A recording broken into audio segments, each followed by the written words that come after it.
అందరికీ నమస్కారం.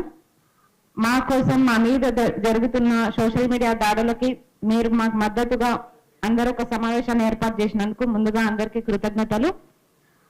నేను ఆ రోజు ఒక ప్రశ్న వేసినందుకు నేను గౌస్ పాషాకి చెల్లెలనైపోయినా, ఒక పాకిస్తానీనైపోయినా, ఆఖరికి దేశద్రోహినైపోయినా.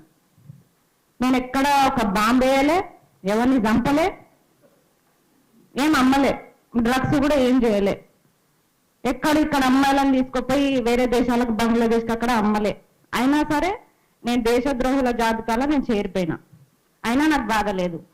కానీ నన్ను ఆఖరికి అన్న ఎవరో కూడా నాకు తెలియదు, ప్రశ్న అని తెలుసు. అదే ప్రశ్న ఇప్పుడు చుట్టూ కొడుతుంది మమ్మల్ని. ఆ అన్న నేను ఏకంగా పట్టుకున్నట్టే ఫోటోలు తీసారు. ఎందుకు అంటే బురకా అనేది దేశద్రోహమా తెలుసుకోండి. మళ్ళా కూడా అంటున్న తమ్ముళ్ళు, మీరు ఎంత ట్రోల్ చేస్తారో చేయండి, నన్ను ఎంత చేస్తారో చేయండి, కానీ ఈ బురకా అనేది ముస్లింలో బలిసినోళ్ళు వేసుకునేది అనుకుంటా మాత్రం మీ పొరపాటే. బురకా అనేది నిజంగా మా పేదరికాన్ని కూడా దాచుతుంది, అని మీకు తెలియదు. రోజు ఒక డ్రెస్ మెయింటైన్ చేయాలి, ఆ లగ్జరీ మెయింటైన్ చేయాలంటే మా తోటి కాదు కొంతమందికి. బట్ నాలాగా కుటుంబాన్ని కోల్పోయిన అమ్మాయికి అయితే ఇంకా కష్టం. ఆ లైఫ్ ని నేను మెయింటైన్ చేయలేను. నన్ను తిట్టండి, ఎంత తిడతారో తిట్టండి. వ్యక్తిగతాలు బయట పెడతాం, నిన్ను రేప్ చేస్తాం, నిన్ను 15 వరకు చంపేస్తాం. సరే చంపేస్తారు, వ్యక్తిగతాలు. మీకు లేవా గతాలు? మీ నాయకుడికే ఉన్నాయి కదా, మా గతాలు ఏం బయట పెడతారు? అంతకంటే మించి మేము ఏం చేస్తున్నామని, అమ్మాయిలమని ఇంత భయపెట్టే ప్రయత్నాలు చేస్తున్నారు. సరే ఆ తర్వాత ఏదో నా నోట్లో మైక్ పెట్టారు, ఏదోండి మైక్ పెట్టారు. ఈ ఫోటోకి నేను అస్సలు బాధపడట్లే. మీరు మైక్ పెట్టండి, ఏమన్నా పెట్టండి, కానీ దీనిపైన రాసిరు చూడండి, రేపు జనసేన తెలంగాణలో వరంగల్కి వస్తున్నాడు, నువ్వు ఒక అమ్మకి అబ్బకి పుడితే అడ్డుకుంటున్నావుగా అడ్డుకో. లోకంలో లేని నా తల్లిదండ్రులు ఏం చేశారండి? ఈరోజు నేను పుట్టి తప్పు చేసినానా? అంటే నా బుర్కా ప్రాబ్లమా, నా మతం ప్రాబ్లమా? నా తల్లిదండ్రులు ఎందుకు అంటారు చెప్పండి? అరే మీకు దమ్ము ఉంటే తమ్ముళ్ళు నాతో కొట్లాడండి, నేను కొట్లాడతా. నేను నా మీద దాడి చేస్తారా చేయండి, నేను కూడా దాడి చేస్తా. మాట్లాడతారా మాట్లాడండి, నాకు దమ్ముంది, నేను మాట్లాడతా. కానీ మా అమ్మ నాన్నని అన్నట్టు నేను మీ అమ్మ నాన్నని అనలేను. ఎందుకంటే నాకు నా పేరెంట్స్ తో పాటు మీ పేరెంట్స్ అంటే కూడా గౌరవమే. ఒక ఆడపిల్లగా మా అమ్మ నాన్నని అంటే నేను ఎంత బాధపడుతున్నానో ఆ బాధ మీ అమ్మ నాన్న మీరు పడవద్దు. అందుకే మీ అమ్మ నాన్న నేను తిట్టాను. అలాంటిది ఇంత నీచంగా ఏ రోజు నేను నిరుద్యోగుల కోసం చేసే పోరాటంలో ఏ రోజు నేను బాధపడలేదు. కేసులు వేయించుకున్నా, ఎదురుపోయినా, అబ్బాయిలతో సమానంగా కొట్లాడినా. కానీ ఈరోజు బాధపడుతున్నా అంటే కేవలం నా తల్లిదండ్రులు నన్నందుకే.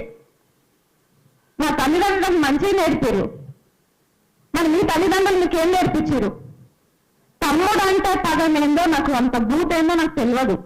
ఒక తమ్ముడు అన్న పాపానికి ఈరోజు నన్ను మా అమ్మ నాన్నని కూడా తిట్టే స్టేజ్కి తీసుకొచ్చారు.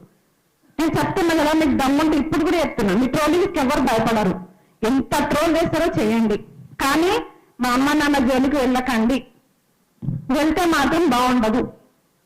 ఆఖరికి ఆనాడు పురాణాలు అన్ని చదువుకున్నాం మనం. ఎంత అగ్నిగుండంలో నుంచి పుట్టిన ద్రౌపది 5 మందిని చేసుకొని బద్నాం అయిపోయింది. ఎంత సున్నితంగా పెరిగినా, సద్గుణాల మధ్య పెరిగిన సీత రావణ లంకలో ఉండి బద్నాం అయిపోయింది. ఇప్పుడు మేము ఎదుర్కొంటే పరీక్షలు పెద్దవి కాదు మాకు.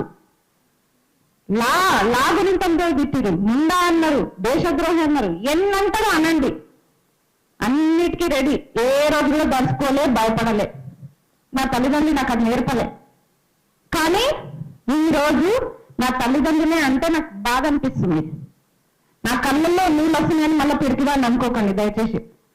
తల్లిదండ్రులు అంటే ఎవరికైనా బాధనే అనిపిస్తుంది. నా తల్లిదండ్రులు అన్న కాబట్టి నా బాధ. మీరు ఇక మీదట ఇంకొకటి, దీని ప్రొఫైల్ పేరైతే యద్భావతి పద్మావతి అట ప్రొఫైల్ పేరు. మళ్ళీ దానిలో చూస్తే మా పిక్ ఎవరంటే పవన్ కళ్యాణ్దే ఉంది.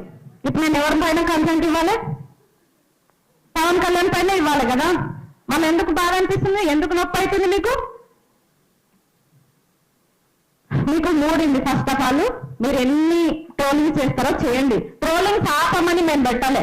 ఇంకొకటి, మనకి ఇన్ని చట్టాలు ఉన్నాయి, ఇన్ని షీటింగ్లు ఉన్నాయి, ఇన్ని ఉమెన్ కమిషన్లు ఉన్నాయి, అయినా సరే ఇలాంటి పరిస్థితి వచ్చింది మనకి ఇడ.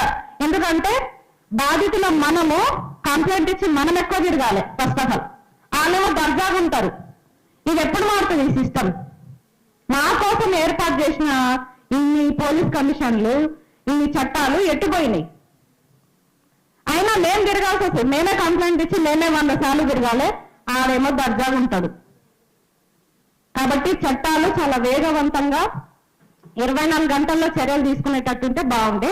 ఇంకొకటి, ఆ గౌస్ పాష అన్నారు కదా, గౌస్ పాష మీ కష్టాల్లోనే ఉన్నారు కదా, నా అన్న అంటారు కదా. గౌస్ పాష మాత్రమే కాదు, బండి భగీరథ్ కూడా మా అన్ననే.